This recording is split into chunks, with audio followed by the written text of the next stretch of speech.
Chers adolescents, chers jeunes, chers adultes, chers vieillards, la population du monde, recevez mes salutations.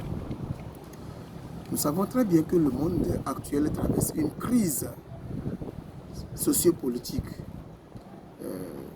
économique et sanitaire. Et cela ne laisse indifférent personne.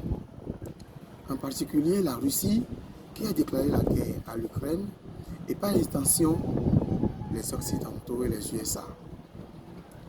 Cette guerre, la Russie n'entend pas baisser les bras.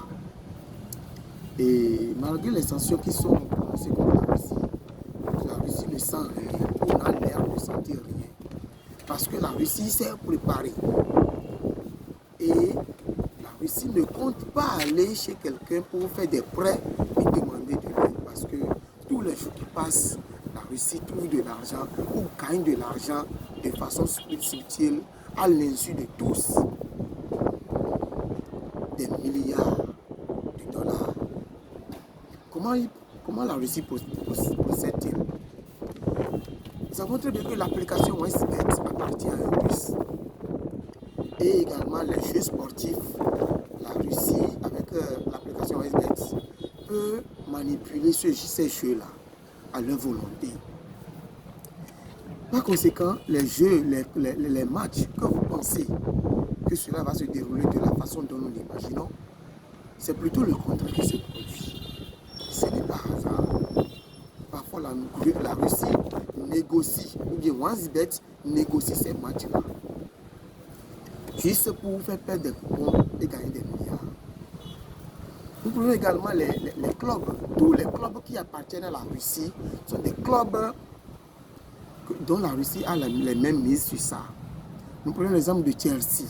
Chelsea, nous savons très bien que c'est un club très puissant, très fort, mais qui appartient à un Russe.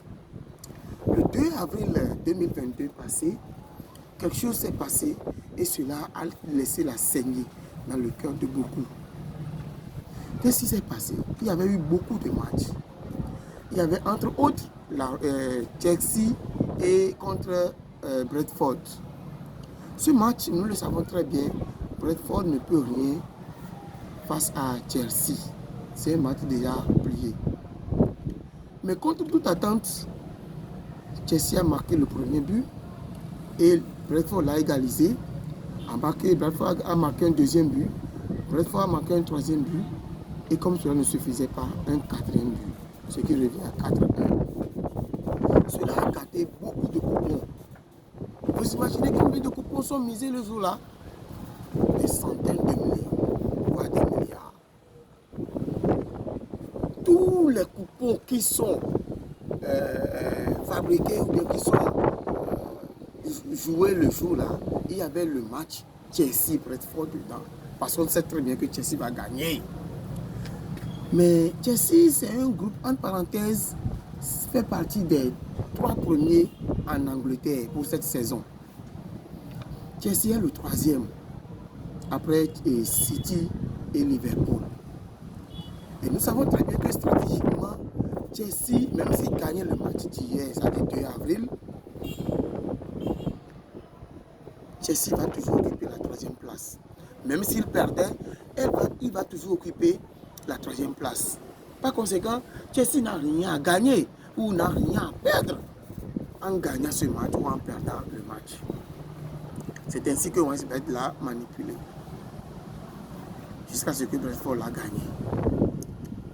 Si nous imaginons que près de 1 milliard de coupons sont joués, je dirais 2 milliards de coupons sont joués le jour-là.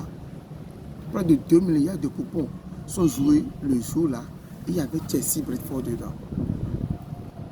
À supposer qu'un coupon, on a misé 1000 francs. Ça fait combien?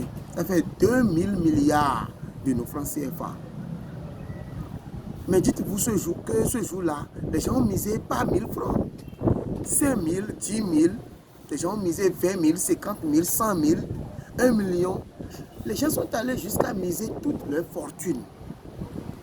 L'argent qu'on leur a envoyé pour leur scolarité, l'argent qu'on leur a envoyé pour leur nourriture, les gens sont allés même voler l'argent de leurs parents pour jouer à ce jeu-là.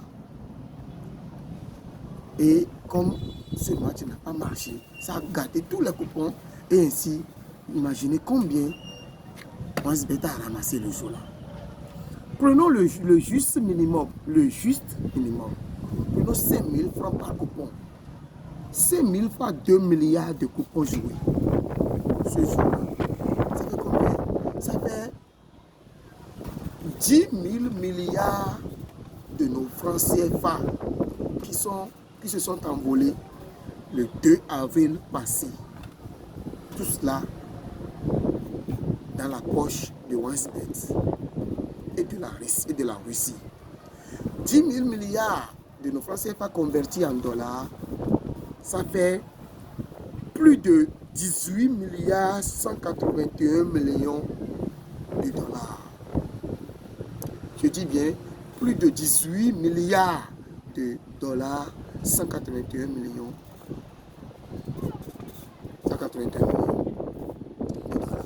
C'est-à-dire 18 milliards 181 millions de dollars. Tout ça pour une seule journée. Et tous les autres jours, une seule journée, la Russie gagne ça. C'est phénoménal. C'est étonnant. Vous pensez qu'avec cette richesse, cette somme, la Russie va encore aller chercher de l'aide chez quelqu'un, auprès d'un pays ou bien d'une banque? Non, non, non. Cela crée ainsi des dommages. L'adolescence est bafouée, l'adolescence est détruite, la jeunesse est détruite. Et l'adulte, n'en parlons plus. Cette jeunesse est déboussolée. Cette jeunesse est déboussolée. Ainsi, les jeunes, les adolescents ne veulent plus rien faire. Ils s'adonnent à ce jeu de hasard, à ce gain incertain. À ce jeu de hasard, à ce gain incertain. Cela crée beaucoup de maladies. La dépression, le surmenage. Cela crée l'AVC. Cela tue chaque heure qui passe. Chère population, chers jeunes, s'il vous plaît, détruisez immédiatement l'application OneXBet dans vos téléphones, dans vos smartphones. Et détruisez toutes ces applications qui vous exposent à des gains faciles, à des gains de hasard. Vous n'aurez rien. Si aujourd'hui vous gagnez, vous arrivez à gagner 10 000 francs dans OneXBet, sachez que demain vous allez perdre 100 000. Si demain vous gagnez 100 000 dans OneXBet, sachez que après-demain vous allez perdre 1 million. Ainsi fonctionne OneXBet. Vous n'allez jamais gagner chez OneXBet. Je profite de ce canal pour les lancer un appel aux dirigeants. Chers dirigeants africains, chers dirigeants du monde entier, coupez les contrats que vous avez avec ces applications de gain facile, en particulier OneXBet. Coupez vos contrats avec eux pour permettre à la jeunesse de se mettre au travail, pour permettre à la jeunesse d'être consciencieux et d'aller de l'avant. Ainsi, pour favoriser le développement. Sinon, une jeunesse, une adolescence détruite, c'est tout un développement séquestré, c'est tout un développement bloqué. Ainsi, faisons vite, chers dirigeants, faites vite et permettez à la jeunesse de se retrouver de son errance.